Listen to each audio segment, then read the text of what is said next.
barre des 10 degrés. Europe 1.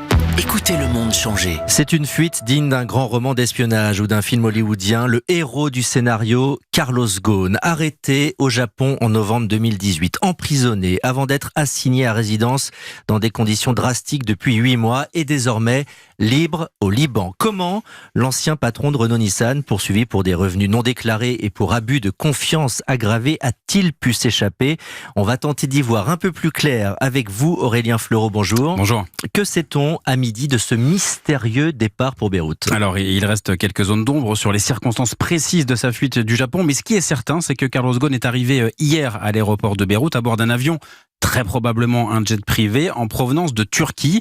Alors, assigné à résidence, ultra surveillé, ses différents passeports détenus par ses avocats japonais, l'ancien patron de Renault-Nissan a donc dû utiliser une fausse identité. Les autorités japonaises ont d'ailleurs confirmé qu'elles n'avaient pas autorisé cette sortie et qu'elle n'avait enregistré ces derniers jours aucun départ d'un passager portant le nom de Carlos Ghosn. Donc première étape, un petit aéroport ciblé au Japon pour ne pas être reconnu. Direction la Turquie, là c'était dans la nuit de dimanche à lundi. Et ensuite donc atterrissage au Liban. Alors pourquoi Carlos Ghosn a-t-il choisi le Liban ? Alors tout d'abord parce qu'il a la nationalité libanaise, un triple nationalité pour Carlos Ghosn avec le Brésil et la France.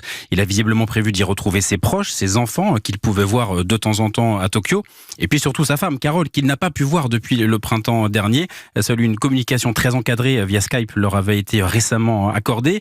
Et il y a quelques jours, énième refus de la justice japonaise pour passer Noël auprès de sa femme. Et c'est peut-être ce qui a décidé Carlos Ghosn, lui qui se dit, dans un communiqué, otage d'un système judiciaire japonais partial où prévaut la présomption de culpabilité.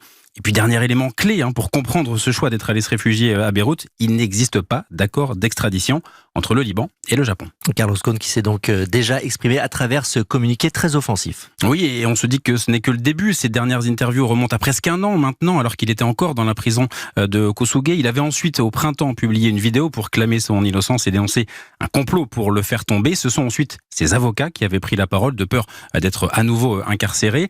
Et donc, dans ce communiqué publié cette nuit, Ghosn explique « Je n'ai pas fui la justice, je peux enfin communiquer librement avec les médias ». Ce que je vais faire dès la semaine prochaine. Merci Aurélien Fleureau. Côté réaction, la secrétaire d'État auprès du ministre de l'économie se dit très surprise par cette fuite, mais elle assure que Carlos Ghosn est un ressortissant